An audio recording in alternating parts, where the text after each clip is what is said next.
Hello, friends, and welcome to episode 1196 of the Juicebox Podcast.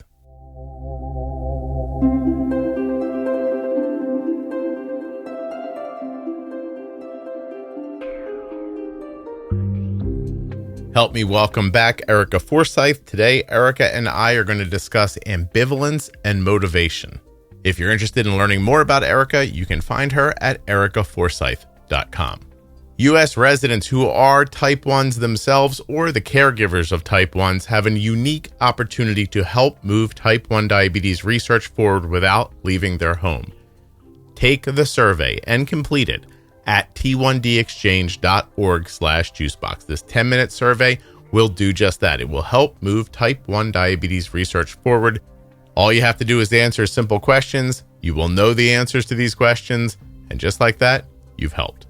t1dexchange.org/juicebox. Don't forget to save 40% off of your entire order at CozyEarth.com. All you have to do is use the offer code JUICEBOX at checkout. That's JUICEBOX at checkout to save 40% at CozyEarth.com. When you place your first order for AG1 with my link, you'll get 5 free travel packs and a free year's supply of vitamin D. Drink AG1.com/juicebox.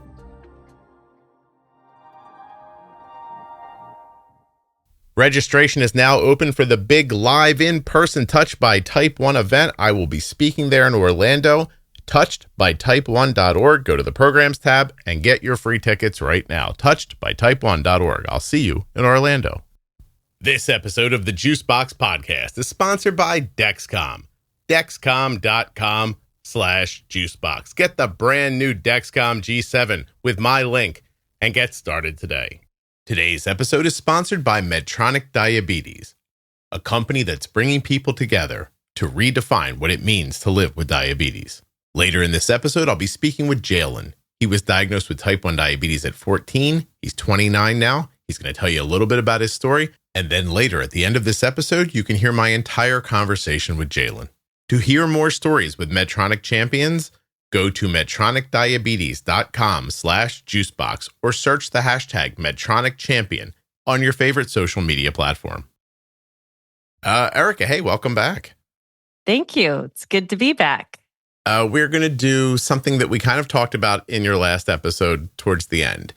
Today, we're going to talk about ambivalence. Yes. And you have some clear thoughts about how to walk through it. I'm going to let you take the lead on this.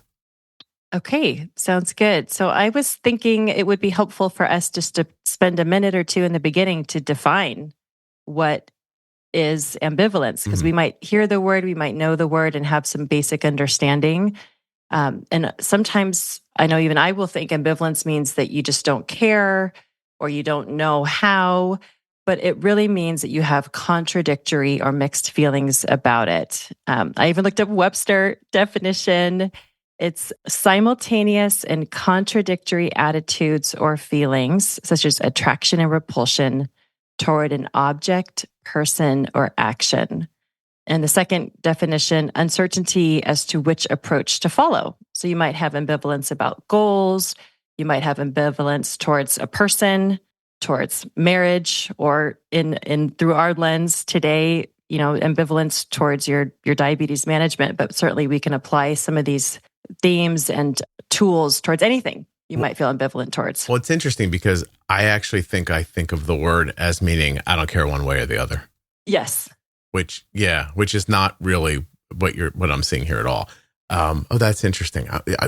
Words get co-opted sometimes. That's interesting. So simultaneously and contradictory attitudes or feelings. Simultaneous and contradictory attitudes or feelings. So I feel one way and another way about the same thing. I'm ambivalent. Oh, wow. Yes. Yeah, I do misunderstand that word. Did you think that? I know you understood what ambivalent meant, but do you think other people might be confused as well? Well, even as I was thinking and preparing for this episode today, I didn't add in the definition until about 10 minutes before we started talking, because I thought, you know what? I really want to understand the exact definition, because I often think about you're torn, which leads to either you're stagnant or you're blocked and you don't really care enough to make a move. But it really is because of these two contradictory feelings or thoughts that are happening exactly at the same time. So you're feeling torn and stuck. Sort of sticks you in the middle Mm-hmm. and you don't move one way or the other. Okay. All right. Diabetes management ambivalence. What is this here that you're? So I hear this. I have certainly felt this way in my diabetes lifetime, and I hear it frequently. I know I should fill in the blank, pre-bolus, inject, take my blood sugar, watch my data, look at my data more frequently, but I just can't, or I don't want to, and I don't know why.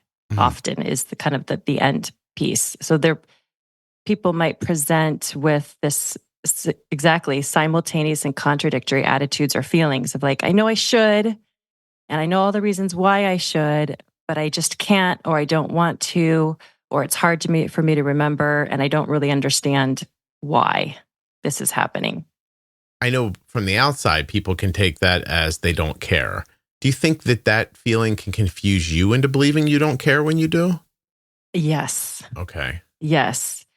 Because you often, you're so confused in these contradictory feelings.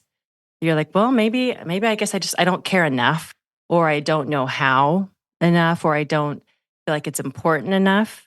So I guess I'm just going to stay here in this place. And this happens a lot when people are trying to think about job changes.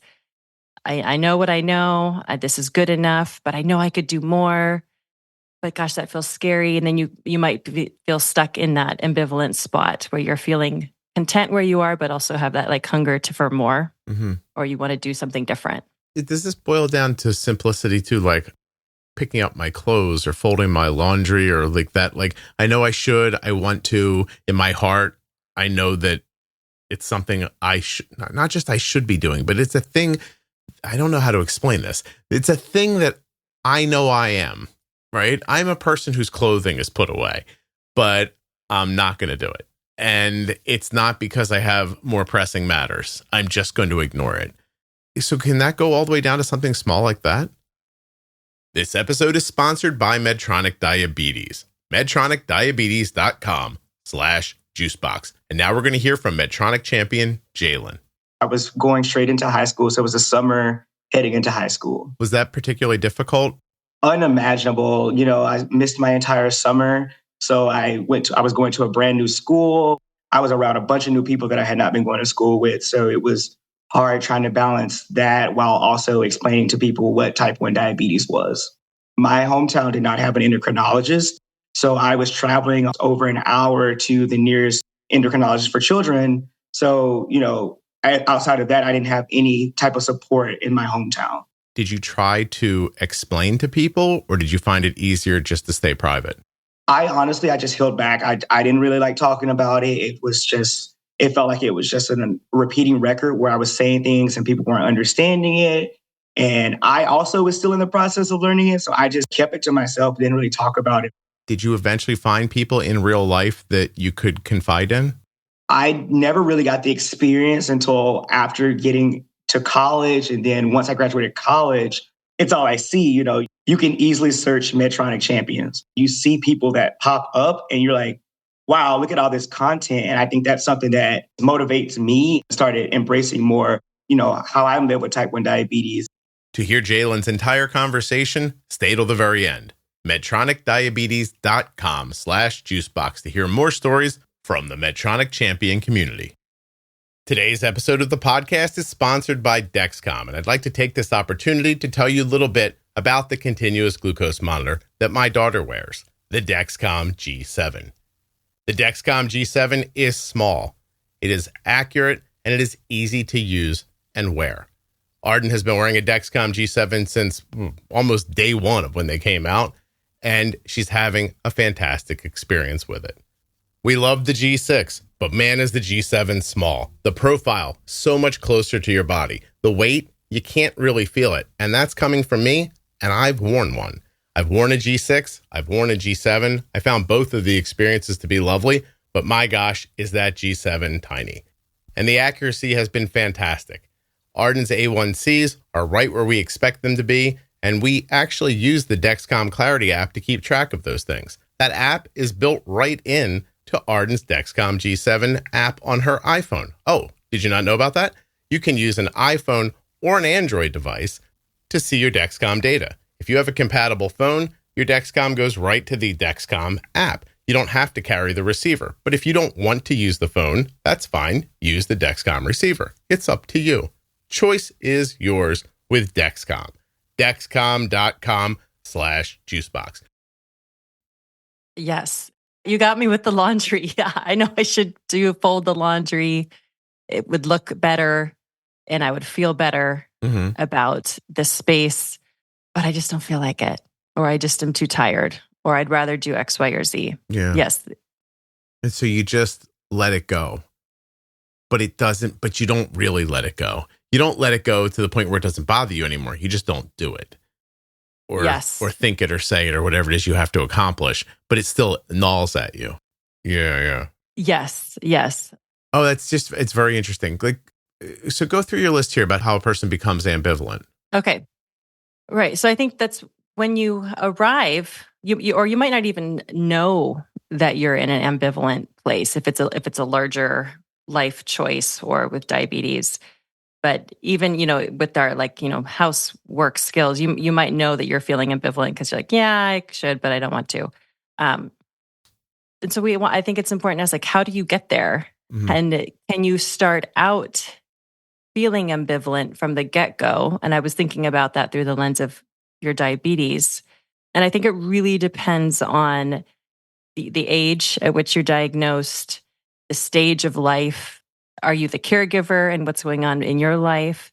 Are you the person living with it? And then can you go through seasons of ambivalence, which I have seen all of those things. But so I think it's really important to understand that maybe your 5-year-old is diagnosed and is doing just fine and managing well. And then oftentimes, I know we've talked about this a lot, in their teenage years, they might come across probably most likely ambivalent, but you as the caregiver or the onlooker might say, oh, I just don't care enough. Mm-hmm. Yeah. Or they're not trying. Mm-hmm. That's the other thing I hear people say, my kid doesn't try. Mm-hmm. I'm like, that's a weird way to think about it. You know what I mean? I just talked to somebody today who's got a 5-year-old. You said 5-year-old, it made it jump into my head. Mm-hmm. And she said that, if my 5-year-old is with a cousin and that cousin hands him a cookie, he is putting that cookie in his mouth and eating it. And he is not going to come to me and say, hey, I just ate a cookie. I need insulin. It's not going to happen. And I feel like she said, I don't know how to make him care about that. But I don't know. I don't think it's care or not care. I definitely, after talking to so many people, I definitely don't think it's because they don't care. I think everybody cares about their own health. They just find different levels of ability to follow through, or I guess different levels of less ambivalence. you know what I mean? Enough to hold them back or not. Because I've been ambivalent about things that I've done. I wish I should do this or I should do that. I don't know what to do. I'm just going to do it. And you just kind of press through it, right? You just go do the thing. Mm-hmm. And I've also had a situation where it's frozen me and I've done nothing, right? But why does it feel like they don't care? Because I clearly cared. I had that at the dentist. Mm-hmm. Right? The dentist gave me these little trays and said, put this goo in the tray and put them on and wear them once a day for 10 minutes. I mean, it probably couldn't be any simpler. I just don't do it. I just don't. And then I'll go back to him and he'll go, are you using the trays? And I go, no. And I'm not a liar. Where I think a lot of you all you're lying to your dentist, for example. But not me. I just go, nope, don't know why. Can't bring myself to do it. And then there's poor outcomes because of it. I have to have other cleanings done because of it. And all right. And I'm an active person. I'm up early. Mm-hmm. I'm awake 18 hours a day. I am accomplishing things constantly. I have some downtime. I could easily do those things, and I just won't. I know I'm not going to, by the way. Why have I resolved myself to the fact that I'm not going to? That's interesting. And so then I would wonder, is that ambivalence? because you're not thinking through like, is this important enough to you? Do you have the desire to do it? Is there confidence in how to do it? Is it denial? I don't really, because sometimes we get that confused as we were talking about already. Like, is denial ambivalence?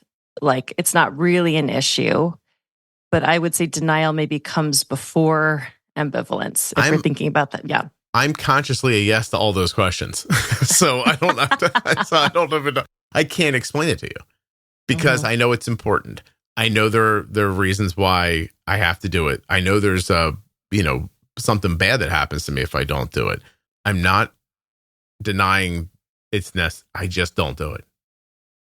I don't know. Is it possible I forget every day? Because I look at it and I always think, oh, I'll do that later. And I just never do. Never. I am, before you and I started talking, my definition of ambivalence about this. Yeah. Well, maybe we can come back to this. Yeah, okay. I really don't care one way or the other. So, okay. Yeah. I do, but I don't, not enough to, that's interesting. Okay, keep going. I'm sorry. Yeah, I'm gonna hold that. Yeah, hold that thought. Hold that. Yeah. So I think it's important to note as we are talking about ambivalence, and if you are listening and you are feeling ambivalent about your management or you're worried about your child's, I think we really want to acknowledge that this is part of a process in someone's relationship with diabetes, with themselves, to acknowledge it without judgment, to acknowledge it. Obviously, if you're acting ambivalently towards your management for your lifetime, there will be, complications, consequences. But if in a season, temporarily, I don't even want to give a time frame to that, but whatever it is, to say, okay, this is happening and this is part of the process. And now we know, and then identifying that you're ambivalent is part of that process, and then working through, and we'll share some tools and how to work through the ambivalence, but to not judge it and criticize it, but to say, okay, I'm here, just like you just did with the tooth tray. Okay. Right. You're acknowledging it. Oh, I'm fully aware, and I'm happy to acknowledge it. I have no answer for it whatsoever. You're going to help me find an answer? Is that what you're saying? Well, but we'll see. Well, hopefully. All right. Well, let me sit back and get find comfortable some motivation. Here. I'm sitting back. I feel like I'm on your sofa now. You're gonna help me get through this. So, all right. So, okay. Do you want to talk about it in more specific terms, like pre-bolusing as an example? Do you want to stick to that idea as you go through this, or do you not think it's necessary? Yeah, we can do that. Okay. Yes. So, sorry, were you going to say something, or no, you're really sitting back? Okay. I'm literally sitting back. I'm letting you do this. I want to say. Okay. Okay. So if we're thinking about pre-bolusing and you're ambivalent, or even just doing the very basics of management of actually bolusing. Or injecting when you're eating something, or correcting after hours of high, or ignoring it. So if you're feeling ambivalent, or your child is ambivalent in that stage, I think it's really important to also consider what else is going on in your life. Maybe you already have some pre-existing generalized anxiety. Maybe there's also depression. Maybe there's unresolved grief towards the diabetes, right? Maybe you're so angry and sad and disappointed and scared that it feels easier to ignore it. But I think deep down, as we were talking about, even if you're refusing to believe you have diabetes, and saying, well, I don't really care, complications aren't going to happen to me, I really do believe that deep down there are some fears or convictions that things, it's reality. Complications are reality. And so when you're in that ambivalent stage of I know I should inject or correct, but I'm feeling all of these other things, and I'm really scared about what might happen, but I just can't do it. That, right in that moment. And you might not even be aware of it, or your child might not be aware of it, or teen. Right. Where you're feeling those two things. Okay. So you're ambivalent. You say you don't care, but you know that they're there. And not that wants to drive, I'm not saying that's the only driving force to pre-bolus or inject, but I'm talking about these two extreme thoughts or feelings or attitudes. Okay. I think it's really important to also consider, you might be trying really hard to get your diabetes supplies or get good insurance for the supplies. So maybe you have, I want to take care of my diabetes, but gosh, it's really hard to get my insulin right now. Or gosh, it's really hard to get my insurance to cover my CGMs or my pump. And then I think the other really important factor to consider, you might say, gosh, I know I should take care of it, but I feel so alone in this.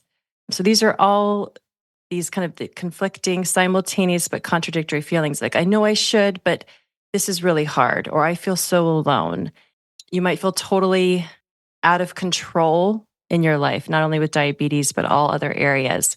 These are all factors that could play into, which might look like on the outside to people as denial, refusal, just resistant to treatment. What is it though? What is the ambivalence doing to me that turns it into inaction? So what is ambivalence doing? So you then, and that's we're getting that. Yeah. Mm-hmm. Yeah. Or is that a thing you're going to get to? Should I shut up? Go ask that again. That's good. I mean, the idea here is that I have contradictory thoughts, right? I know I should do this thing, but I'm not going to do it. But I really can't tell you why I'm not going to do it. But then I don't do anything. Like, I just sit there, right? And it's not even that I don't let it go. I hear people all the time say, "Oh, what do people love to say? I'm a bad diabetic. I don't do this. I don't do that. Like, blah blah blah." Like, do something, or just commit to being bad at it. Just be like, "Hey, you know what? I'm a show." And but no, we always sit in that space going, I know what I should be doing. I do want to do it, but there's never a more. There's never a like, I'll do it after I clean my room. I'll do it after I get a new job. It's just, we just don't do anything. It's the inaction that it feels like it's the disease of ambivalence to me. Does that make sense? Yes. Okay. So we kind of understand what ambivalence is. We understand what it looks like. And oftentimes people describe it as they feel under constant pressure. Mm-hmm. And so you might present in all different ways: sad, irritable, kind of neutral, like whatever, it's fine. You're exhausted, but you might have these internal pressures of like, oh my gosh, I know I need to do this. And then you might also experience the external pressures. But what we kind of, the crux of it is, what is preventing you from making change? And that's where we look at, okay, are you stuck in the mixed feelings about the change for various reasons, including confidence? Do you have confidence in your ability to make the change? Mm-hmm. And what does that look like? Does that mean that you have support system? Does it mean you know how to do it? Like, maybe it's like, I know I should do X, Y, or Z with my diabetes, but I really don't know how. And I was told by my doctor, but now it's not working. And that's just something that you always, talk about, is like, is it? Yeah. So I'll just sit here and wait till the answer comes, and then I'll do it. But then the answer never comes, because you're not out there consciously looking for the answer. You just think, I don't have the confidence, which means tools or know-how, yes, to do something. I'll wait until that comes to me, but it doesn't. Some people go look for it, but they're not. Mm-hmm. But then the ambivalence isn't holding them back. Then they have those people don't have the confidence and say, okay, I'm going to go find the confidence somewhere. When it gets you, you really do just sit there. You sit there like in the middle of the desert waiting for someone to bring you a glass of water. Really, like you're like, oh, I'll either die here or someone will come along and help me. But I'm not going to get up and keep walking. That's interesting. Yes. Okay. Yes. So, and then the confidence piece, then we ask, okay, if your confidence is low in yourself to either find or learn the ability to change, then I would encourage you to look at, okay, are you stuck because of depression? Are you stuck because of the unresolved grief? Are you stuck because of fear and anxiety around what if you make a mistake? What is your self-talk like? What is your sense of security and belief in yourself? Mm-hmm. The basic is, do you have confidence in yourself, or do you doubt your ability to change? And then that goes back to the education, the tools. reaching out for help. But is it definitely one of those things? Is it not possible I'm just lazy, or there is a psychological function that's holding me in that spot, right? In the diabetes example, I would say yes. Okay. Yes, because every human, I think, for the most part, wants to live and Be interact healthier. in life. Yeah. Okay. Yes. Is there a clinical explanation for I just don't care, but I'm not depressed? I'm not this. I'm none of those things you just listed. I just am not going to do this. But there's not. There's a reason why you're having that reaction. I would argue that, yes. Because if you're saying you just don't care and you've been educated about, okay, you need to take insulin or else X, Y, or Z is going to happen, then I would argue, yes, there's something underlying there that needs to be addressed, processed. Okay. Yes. I mean, I believe that too, by the way. Like, looking at other people in my life, myself, and other times that I've seen somebody say, I just don't care. As they're saying it, you go, oh, you totally care. And this is why you care. And you're saying, I don't care. You see it all the time. I don't care what people think about me. You ever see people say that? Like, I say what I want. I don't care what people think about me. Yes, you do. Stop it. Right?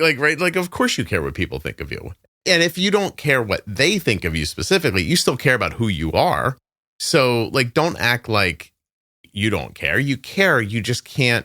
You're not willing to stop doing the thing you're doing because that thing is somehow masking something else for you, right? Like if I take it out of diabetes for a second, when somebody acts all like bombastic, maybe I'm going to sit back up. When somebody acts all bombastic, maybe, and I don't care what people think of me, you're protecting something. You're putting a shield up about something, right? So if I don't want a pre-bolus, it's because I don't feel like I have the mental space. I don't feel like I have the knowledge, the energy. I don't want to screw it up.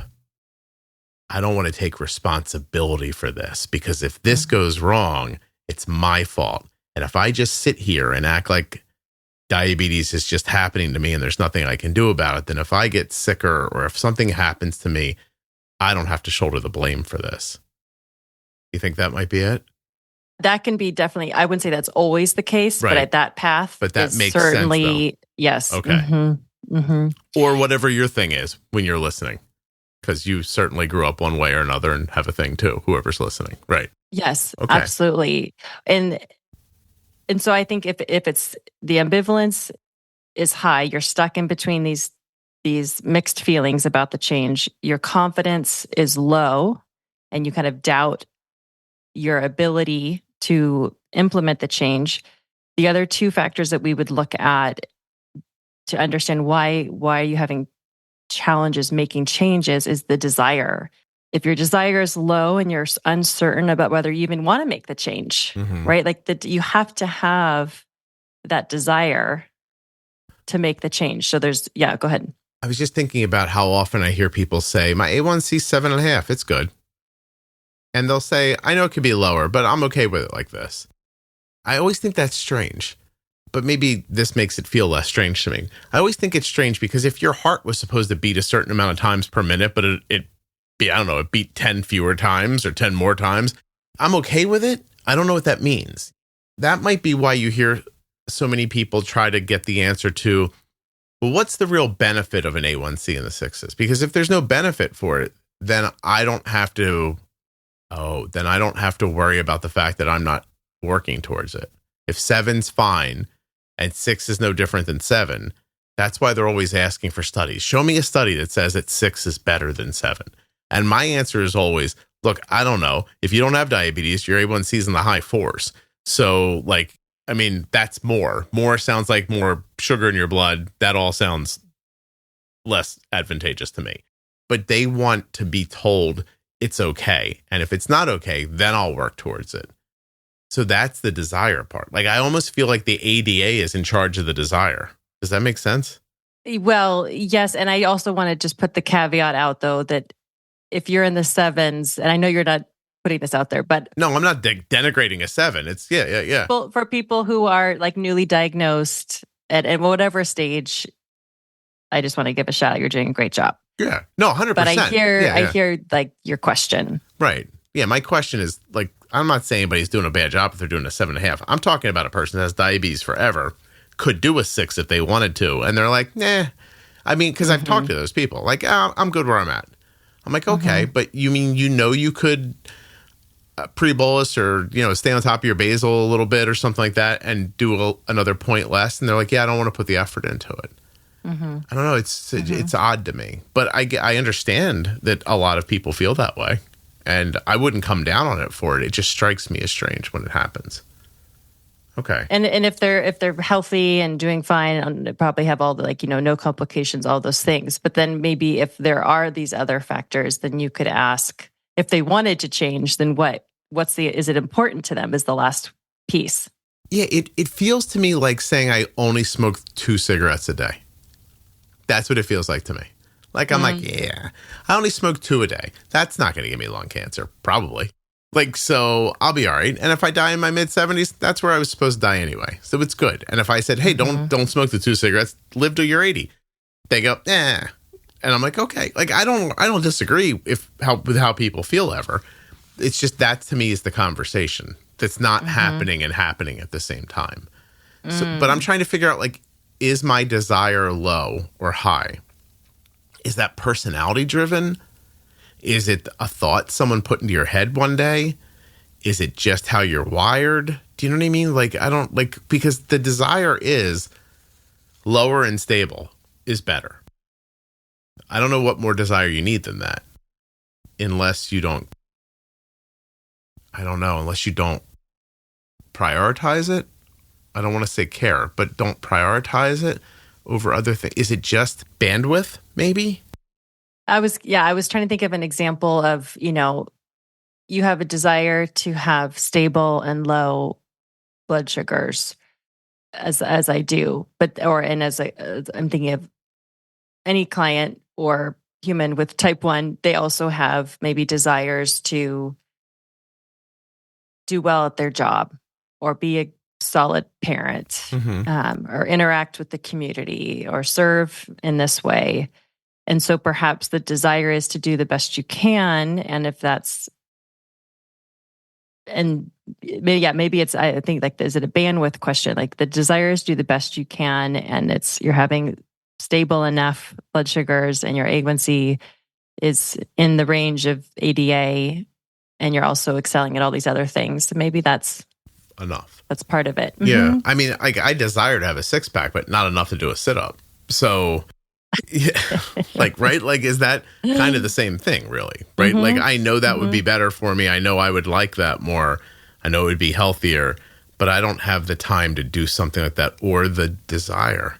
It's interesting. It just doesn't mean enough to me for whatever reason. Is there a way to make me exercise more? Like to change my desire?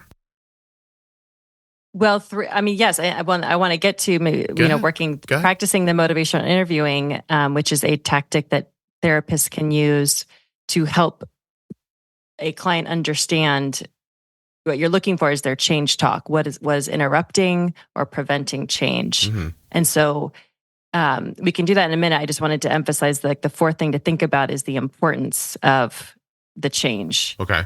Is the importance, if the importance is low and the benefits of change and the disadvantages of the current situation are unclear, right? So you have this, I know there are these benefits if I make these changes, but currently the disadvantages of my current situation, like there's not real clarity in those two things. So why would that be important to you to make a change? So this is real world what happens when women with type 1, for example, decide they want to have a baby. And then suddenly the importance ramps up. And so now they can keep their A1C in the 5s. Yes. Yeah. That's and the same. I am a testimony to that for sure. Okay. Erika's like, yeah. Yeah. I was riding a 7 till I thought I was going to have a kid. And I'm trying to, I mean, I know you know this, but I'm trying to piece together the conversations I've had into this conversation. Because I think there's a lot of value in remembering what all these people have said on the podcast over and over again. It's not I want to be clear to people. This isn't me just like reaching out my ass and being like, oh, maybe it means this. Like, I mean, I've heard a lot of people say these things. So the importance, and then for men, a lot of times you see that it's after the baby comes and they have that feeling of like, it's my job to make sure we all stay alive. I can't do that if I'm not alive. And that happens outside of diabetes, right? You see a lot of people like kick recreational drugs or drinking or like childish like endeavors in general. I sold my motorcycle because I have a kid now, like that kind of stuff. Oh, so this is all the same thing. Just we see it more because diabetes presents us with these problems more frequently than other people. Yes. Yeah. You're forced to be making these decisions, right? All the time. So these are just human problems. These are things that happen to everybody all day long. This could be cleaning up your dishes. This could be doing your job, pre-bolusing, taking care of yourself, making sure you're not going to get hurt. Like it's all just the same thing. We're just, that's really interesting. Okay, I'm sorry. Let's move on. Yes, no, it's good. Yeah. So we kind of understand, we're just kind of talking about what does ambivalence look like? Why does it happen? Why sometimes does it happen? And what can we do about it? And so how does one become motivated to make change? And that is certainly just like ambivalence is a process. Becoming motivated is a process. And as I mentioned, and I'm sure some of you have heard about motivational interviewing, which is an orientation that therapists can use in therapy. And one of the tools that is really commonly used are called scaling questions. And you might think of scaling as like when you go to the doctor, what's your pain level, 0 to 10. Sometimes therapists might ask like, what's your anxiety level or, level of depression. MI uses it in a really interesting way to pull out the change talk. And so I thought if we wanted to you could make up an example. You could use one that you've already mentioned or make up something random about something that you have felt ambivalent about, but you're wanting to change, but you've been feeling ambivalent about. Okay. Well, I think I would, I guess in the endeavor to like actually help myself with this, let's go with exercise, like more movement. So movement. Okay. Yeah, I'll go with that. Okay. Exercise / movement. Okay. I'll just say, instead of saying /, do you want me to use movement or exercise? Yeah. Say movement. Movement. Okay. It makes me want to giggle because I think of pooping. Okay. Okay. Yeah. Okay. So how important is movement for you on a scale of 0 to 10, with 0 being not important at all and 10 being the most important? How important? I'm going to be a walking contradiction during this. I could tell this already. I think it's a 10. I think it's incredibly important because I'm 52 and I have not been an incredibly like athletic person throughout my adult life. And I'd like to be able to keep moving through my older years. I'm watching a neighbor right now in his mid to late 60s already cutting back on his retirement plans because he can't move as well as he should. So I think it's the most important. I think it's a 10. Okay. So my next question would be, and you already kind of answered it, is why are you a 10 and not a lower number, like a 5? But you already just kind of answered those questions. Because I think I'm going to be 65 and not being able to get up. And then I'm going to spend the rest of my life pissed at myself for wasting, because I am a person who works very hard with the idea that there's a payoff at the end. And after I raise these kids and help all you people with your diabetes and pay my bills and all that other stuff, I'd like a little bit of time before I kick. And if I can't move around during that time, I am going to be mad at myself. That's why. Okay. Okay. So kind of fear of not being able to live fully once you're kind of transitioning to like kind of retirement season and being able to live actively, and also kind of fear of you don't want to be mad at yourself. Theoretically, I don't want to miss out on the things that I've worked towards, but consciously right now, I don't want to sit there and be disappointed in myself. Does that make sense? Yes. Okay. Yes. Okay. So if you, for the point of the exercise, if you had given me a lower number, I would then ask you like, what might bump that number up? Okay. But you're already at 10. Like this is really, really important to you. But I could think through that. If I gave you a 5, but then gave you those answers and you said, well, your number should probably be higher. But I wouldn't say that. That's not MI. I would. So the difference is if you gave me a 5 and then I would say, well, why isn't it a lower number? And then you gave me all those reasons because you don't want to, be mad at yourself. You want to be active, participate in life. Right. And then I would ask you, well, what would bump that number up a couple notches? It would be if somebody came in and educated me about why it was important. I think. Yeah, I would need more education you'd have to educate me about why I would need to care more about it. And then if a doctor or even an older person could say to me, oh, I wish I would have done this too, because, anyway, and I have that example already with my neighbor. So, okay, I understand. That's good. Okay. Yep. So the key is, I'm looking for, you're arguing with yourself in a positive way. Like if you gave me a 5 and I said, well, why isn't the number higher? You're arguing against the change, right? But when you gave me a number and I asked, why isn't it lower? You're arguing for the change. And so it's so important to hear yourself. And for me then to reflect back the change that why it's important for you. I find it frustrating though, just so you know, but keep moving. Go I bet. Yeah. Okay. So now the next kind of scaling question would be, how confident are you in your ability to make this change on a scale of 0 to 10, with 0 being not confident at all and 10 being the most confident? I'm a 5. So how confident are you in the ability to make this change? I'm a 5. You're a 5. Yep. Okay. Why are you a 5 and not a lower number? Not a lower number because I know I could do this. Not a higher number because I wonder. No, I don't want to hear that. Oh, okay. I don't want to hear why you're not a higher number. All right. So you know, yeah. Go ahead. So you're a 5 and not a lower number because you know you could do it. There's some confidence in there. But what might help you bump up a couple of points to give you more confidence? That's abstract though. My answer was going to be, had I done something like this in the past to draw from, but I've not done anything like this in the past. I've been stuck in this space for 30 years on this topic. So I would feel more confident if I had something to draw from. I guess I'd have to, for confidence, look towards other people my age who have gone from not exercising to exercising. I'd have to find motivation externally, I would think. That would help. So to find other people who are like-minded, find the external motivation.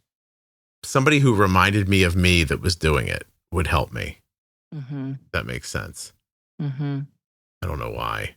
Honestly, I don't think I want to dig into why, but yeah. We will, and this is just pretend. Okay, this is go not ahead. Real therapy. Yeah. Go ahead. Okay, so we'll pause there. So those are these are the two big scaling tools that MI is using, and really what motivational interviewing, what I would be looking for as your pretend therapist is that's really fascinating. It's important to you. It's a 10, and the confidence was the 5. So then we'd go through a series of questions and rapport building and trust, and then going back and then making plans around like, okay, how could we implement building more confidence? Right. Because I'd imagine your desire is probably pretty high. I can tell you what I did. I brought dumbbells into my office. So when in between doing stuff, I do work with dumbbells, thinking that if I could see some change in my upper body, that would motivate me to do it the rest of the way. And it seemed doable for me, and it fit into my lifestyle. So that's what I ended up doing. And as you can see, I'm jacked. No, I'm just kidding. Okay, no, that's great. Yeah. It did work, by the way, because I brought in dumbbells that were too heavy, not by much, and they're not too heavy now. And so I do have that confidence that I could do it more so. what's holding me back is the idea that I don't know if I will. Mm-hmm. And I don't know how to again, you're not my therapist, but that's my spot right there. So I would take that one to your therapist, because then if we kind of came off this topic, that I would look at, to find motivation. If it's the confidence is low, and if we're going back to the diabetes management piece, then there's obviously so many tools out there like this podcast, support systems. I feel like oftentimes when you're lacking that motivation to make change and you identified kind of the barriers, mm-hmm. when you're feeling isolated, it's really easy to stay there. Yeah. And so what does it look like for you to reach out to? And I think it's interesting that you made that point. If you saw somebody, sorry, I know I'm going back to your example, but if you saw someone like you doing that, I think it's really significant when people in the diabetes community find somebody not only just living with type 1 or a caregiver, but very similar in age and stage. Mm-hmm. It's like when I meet with somebody who's been living with type 1 for 34 plus years, I feel really connected with them. I feel connected with someone living with type 1, but we've lived a different life with it. Yeah. And just like for you, if you're a caregiver to someone who's been living with it for 18, 20 years, is different than the newly diagnosed caregiver. I see that too. I watch people connect with certain people.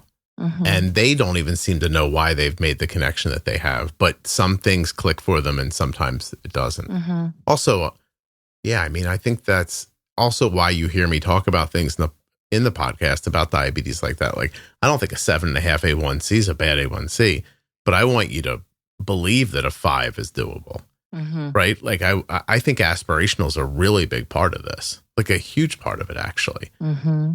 But I can see you make good points about where things can get in the way. Even like, why did I start with my arms and not my legs? Because my knees hurt. And I was worried that the last time I tried to do something with my legs, I got hurt. And I think that probably stopped me from trying it again. So I went to a different part where I was like, oh, this won't hurt as bad. Mm-hmm. Or maybe I'm not running the same risk. But relating that back to diabetes, I tried to pre-bolus, but I got low. You know what I mean? And then it happened a couple of times and I'm like, I'm not going to do that anymore. That's sort of, I think, the apples to apples comparison there. Yes. Really interesting. And the importance piece, when you're asking yourself, I know I could, should, would do all these things, but it doesn't feel important to me now. It is so hard, as we know with type 1 or diabetes in general, we don't see the consequences immediately. And you see the lows, but when you ask yourself, the immediate situation that you're experiencing, if it's not uncomfortable and you know that like the disadvantages, the benefits of change are not outweighing the disadvantages of the current situation, mm-hmm. right? So you don't want to wait till you have complications in the future to start making those changes, but it is hard when you're in that ambivalent stage to say, well, I'm doing okay. I have all my, my functionality. So if I don't have the confidence, the desire is tied to the importance to some degree, then I don't move my A1C until I'm going to get pregnant. But if for another person, you don't want them to get to complications because now we can't go backwards anymore, very likely. Mm-hmm. So now you'll know the importance and you'll probably have the desire, but you might not even put it into effect because you'll think, well, what's the difference? I'm here now. Although I've talked to plenty of people who have reversed a number of their complications by bringing their blood sugars back again. So you should definitely feel motivated for that. Hopeful. Yeah, and hopeful. I see the thought line. Basically, you have to manufacture the desire and or the importance before it comes in a tangible form that you can't get away from. Is it fake it till you make it? Sometimes, I was even just listening to something earlier about, the imposter syndrome. Mm-hmm. And I don't know if that fully applies here, but it just popped into my mind around, like, are you particularly newly diagnosed families where you're feeling like, oh my gosh, what are we doing? When are we bolusing? How much? All of that, trying to figure out basal rates. You are kind of actively in that sort of, quote, imposter syndrome, and having that perseverance, the motivation, the drive, the resilience to keep going is is exhausting and challenging. And because you have to either you have to manufacture that, like, let's go, I've got this feeling, when you don't really have it. You don't feel like you've got it. Or you need to believe, like I tell people all the time, because you're asking the questions indicates to me that it's going to work out for you. And so you seem interested in healthier. I think if you continue to be interested and continue to look for answers, that one day you'll wake up and diabetes won't be easy, but you'll be better at it, and that'll make it feel easier. And then you can progress in that direction. I say that to them because I genuinely believe it. And I think it's the only thing tangible you can say to somebody when you really don't have anything tangible to say to them. You know what I mean? Like, because at the moment you don't know how to bolus and you don't have an experience of time. And so you have no way to believe that you even know what you're doing. You have to believe in something. So you have to have somebody who says, hey, listen, I've been down here before and I know the way out. That really is it, right? So, you know that story? Guy walks by, friend's in a hole. Ever heard that one? Yeah. Yeah. And he says, help me. Yeah, he says to the priest, help me. The priest says a prayer, and other people come down and he sees his friend, and his friend jumps down the hole with him. He goes, what are you doing? We're both stuck down here. And he goes, yeah, but I've been down here before and I know the way out. That's what you need. You need somebody to be like, I usually describe it as I'm on a path. I'm on the same path as those of you who are listening. I'm just ahead of you and I know where all the potholes are. So I turn around and I shine a light on them so you can make it up to where I'm at. That's how it feels to me. So that's good. I've never heard you say it like that. Oh. That's good. I say a lot of Erika. It's hard to keep track of all of it. And I think most importantly, as I always talk about too, it's like in that, particularly the initial stage or the 20-year stage, or, whatever you find yourself ambivalent or overwhelmed, to offer that self-compassion, and that it's okay to be ambivalent or to be stuck and to be vulnerable in that space too. I know it can be hard, and speaking that out to people and not feeling alone in it, because I know there are a lot of people out there in this stage, whether it's beginning, middle, or living with it for 50 years, to not feel shamed in that space, but to be vulnerable and offer compassion to each other and to yourself is a really important part of that process. Isn't it interesting that some people get thrown into this problem, this diabetes thing, and they have all the concerns and problems that we've outlined here today, and somebody else who seemingly is the same kind of person gets thrown into it, and they don't run into any of these problems. They don't get stuck. They don't become ambivalent. They're not unsure. They don't need to find desire or importance. And it's so easy to look at those two different people and make a judgment. That one's not trying and that one is. But I genuinely don't believe that's true. I really think it's a lot about like your past experiences, all of them as an amalgam, really. And that's it. Like, I think you react to things based on the experiences you've had in the past. And some people turtle up and some people run forward. And then there's all kinds of, in between those two ideas. I don't think that a person who's excelling can take credit any more than a person who's faltering can take blame, if that makes sense. I think it's just the luck of the draw sometimes. Who you are and how you grew up, and the people who impacted you growing up, the experiences that you couldn't have avoided that shape you one way or the other. It's very, very random. And anyway, I don't like it when people take credit for their success, because I think you're lucky to be in the position you're in to collect that success sometimes. Yes. Anyway, not that everybody can't get there, but some people have more speed bumps along the way than others. Yes. Yeah. History and access and all of those things. And I love that you just ended on, and there's hope. There's hope for change. Otherwise we wouldn't be here. There absolutely is. There's always hope. I mean, you just have to find the right outside influences to elevate is the right word, to bring you up to the place where the people who are succeeding are. Like, what do they know or feel, or how do they respond? Like, how can I do those things to, give me the outcomes that they have? That's kind of how I think about it. I grew up really broke. I'm not broke anymore. And I didn't grow up with a lot of like understanding around me. I have that now. I grew up with people who would have just hit me if like I couldn't do one of these things. Then if I would have reacted, they would have thought like hitting me worked. And if I didn't react, then they would go like, he doesn't care. That would have been that simple, right? I don't live around that anymore. So I've elevated a lot of my life. I think a lot of people could, really. So I wish everybody luck. It ain't easy, but don't give up. Yes. That's all. Erika, thank you so much. You're welcome. Thank you.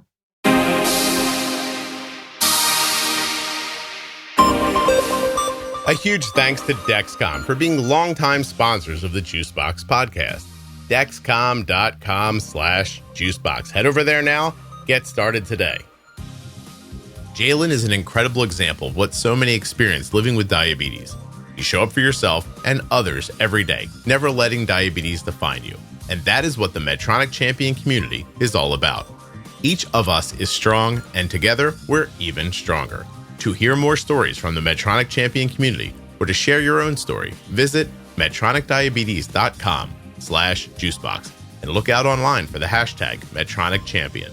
Thank you so much for listening. I hope you enjoy my full conversation with Jalen coming up in just a moment. I want to take another moment to thank Touched by Type 1 for being such a terrific and longtime sponsor of the Juicebox Podcast. I will, of course, be speaking again this year at their live event in Orlando, Florida. I hope to see you there. The event is absolutely free for you to attend. touchedbytype1.org. Go to the programs tab and find out more. I'll see you there. If you or a loved one was just diagnosed with type 1 diabetes and you're looking for some fresh perspective, the Bold Beginnings series from the Juicebox Podcast is a terrific place to start. That series is with myself and Jenny Smith. Jenny is a CDCES, a registered dietitian, and a type 1 for over 35 years. And in the Bold Beginnings series, Jenny and I are going to answer the questions that most people have after a type 1 diabetes diagnosis. The series begins at episode 698 in your podcast player, or you can go to juiceboxpodcast.com and click on Bold Beginnings in the menu. If you're looking for community around type 1 diabetes, check out the Juicebox Podcast private Facebook group, Juicebox Podcast, Type 1 Diabetes. But everybody is welcome. Type 1, Type 2, gestational, loved ones, it doesn't matter to me. If you're impacted by diabetes and you're looking for support, comfort, or community, check out Juicebox Podcast, Type 1 Diabetes on Facebook. Thanks for hanging out until the end. Now you're going to hear my entire conversation with Jalen. Don't forget medtronicdiabetes.com/juicebox or the hashtag Medtronic Champion on your favorite social media platform. My name is Jalen Mayfield. I am 29 years old. I live in Milwaukee, Wisconsin, where I am originally from Waynesboro, Mississippi. So I've kind of traveled all over. I've just landed here in the Midwest and haven't left since. Nice. How old were you when you were diagnosed with type 1 diabetes? I was 14 years old when I was diagnosed with type 1 diabetes. 15 years ago. Wow. Yes. Okay. 14 years old. What are you like? Do you remember what grade you were in? I actually do, because we have like an 8th grade promotion. So I had just had 8th grade promotion. So I was going straight into high school. So it was a summer heading into high school. Was that particularly difficult going into high school with this new thing? It was unimaginable. I missed my entire summer. So I was going to a brand new school with, our community. We brought 3 different schools together. So I was around a bunch of new people that I had not been going to school with. So it was hard trying to balance that while also explaining to people what type 1 diabetes was. Did you even know, or were you just learning at the same time?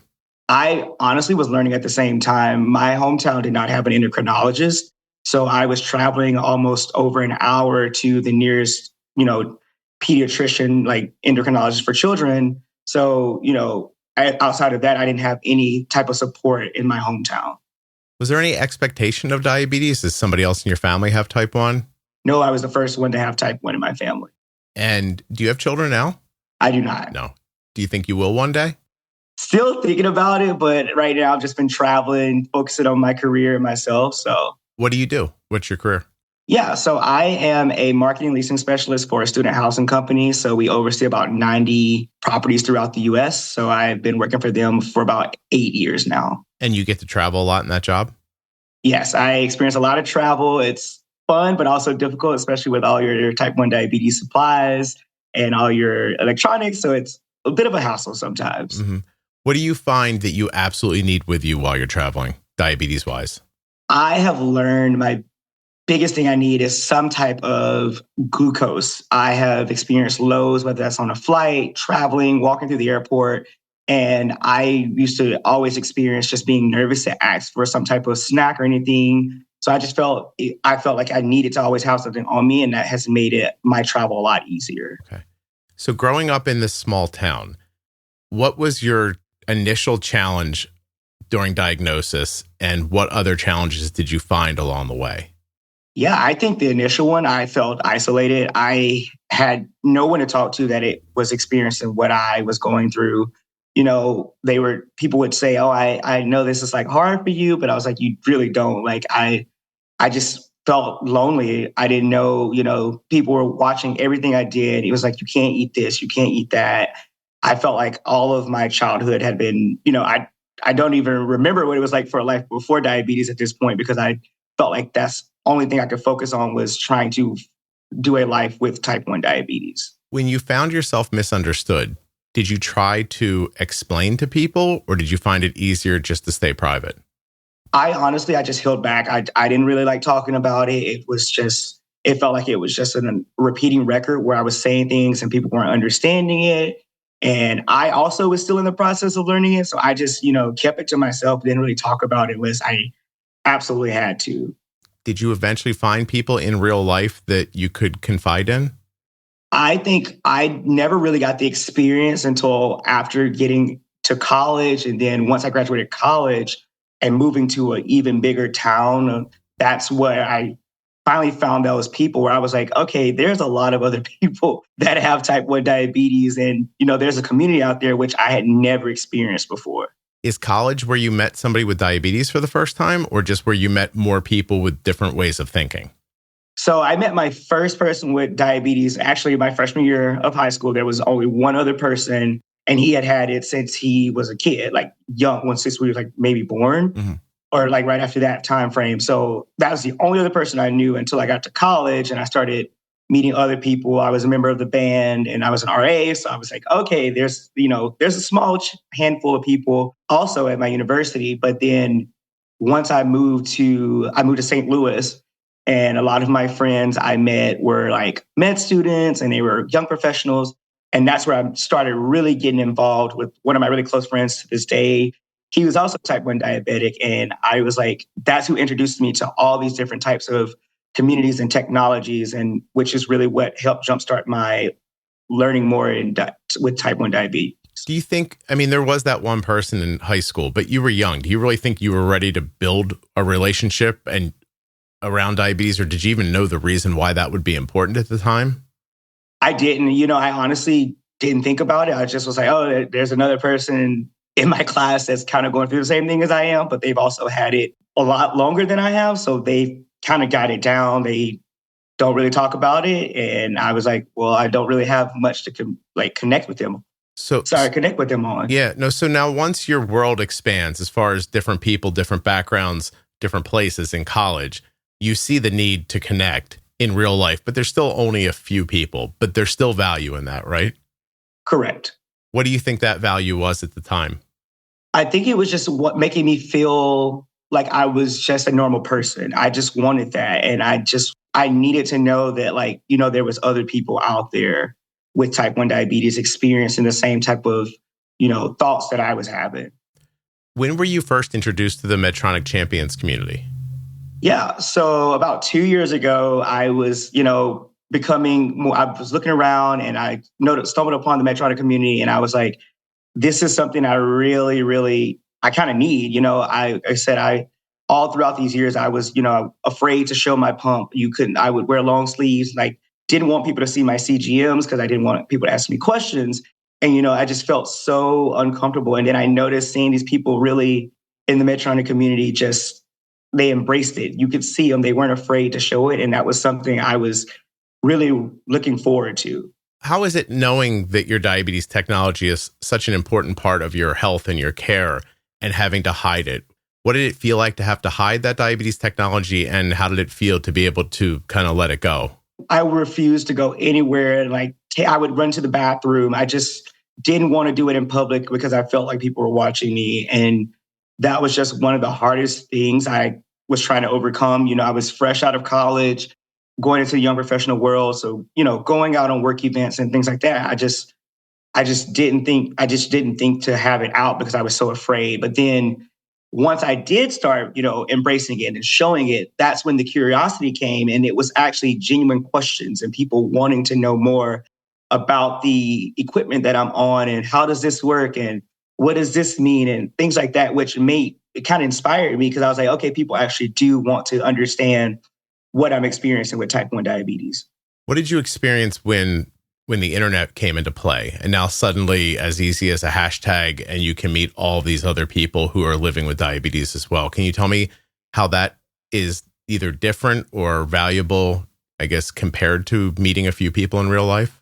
Absolutely. I think if you look back from when I was first diagnosed to now, I would have never thought of searching anything for someone with type 1 diabetes. And now it's it's all I see. You can easily search Medtronic Champions and you see people that pop up and you're like, wow, look at all this content. And I think that's something that kind of just motivates me, and which is how I've kind of came out of my shell and started embracing more and posting more on my social media about how I live with type 1 diabetes. And I think that's something that I hope can inspire everyone else. What was it like having more personal, intimate relationships in college with type 1?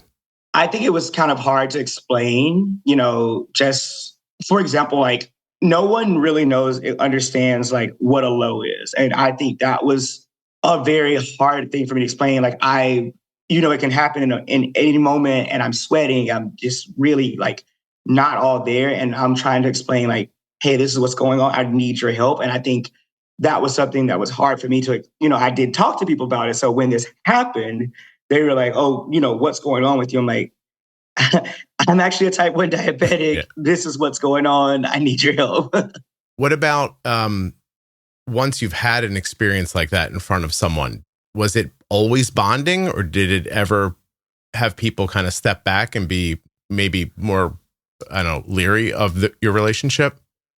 After I would tell someone I had type 1 diabetes after some type of event or anything, they were kind of more upset with me that I didn't tell them up front.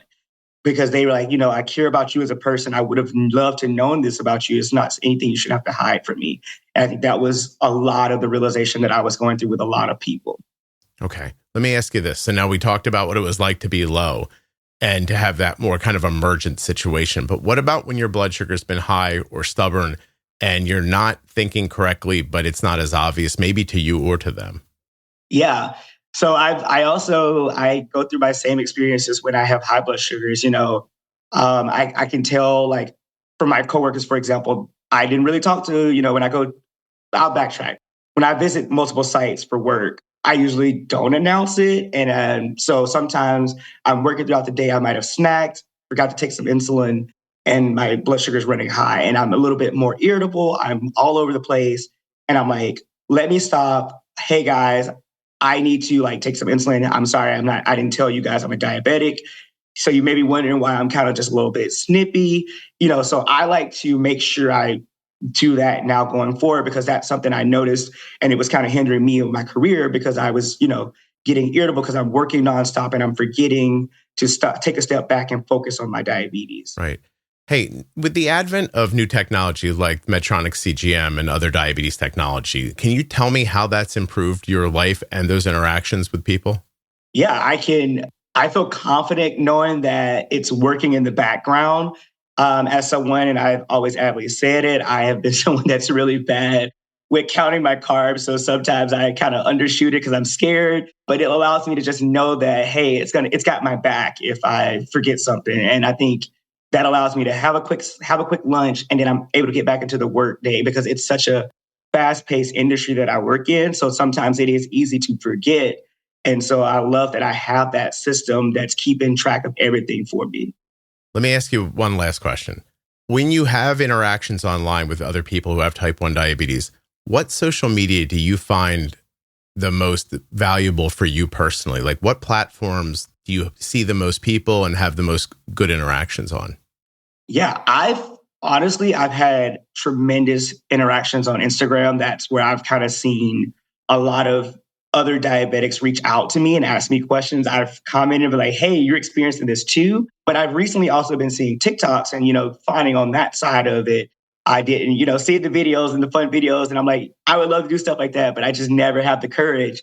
So I'm seeing people make like just the fun engagement videos now, which I love, really bringing that awareness to diabetes. Yeah. Isn't it interesting? Maybe you don't know this, but there's some sort of an age cutoff somewhere where there is an entire world of people with type 1 diabetes existing on Facebook that don't go into TikTok or Instagram and vice versa. Yeah. And I do think it's pretty broken down by, when that platform was most popular for those people by age. But your younger people, I'm acting like I'm 100 years old, but younger people seem to enjoy video more. Yes, I think it's just because it's something you see. And so it's like, and I think the one thing, and obviously it's a big stereotype around diabetes, is you don't look like you have diabetes. And that's something I always faced. And so when I see other people that are just, normal, everyday people, and I'm like, they have type 1 diabetes just like me. They're literally living their life, having fun.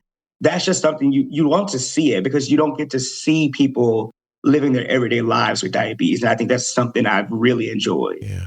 What are your health goals?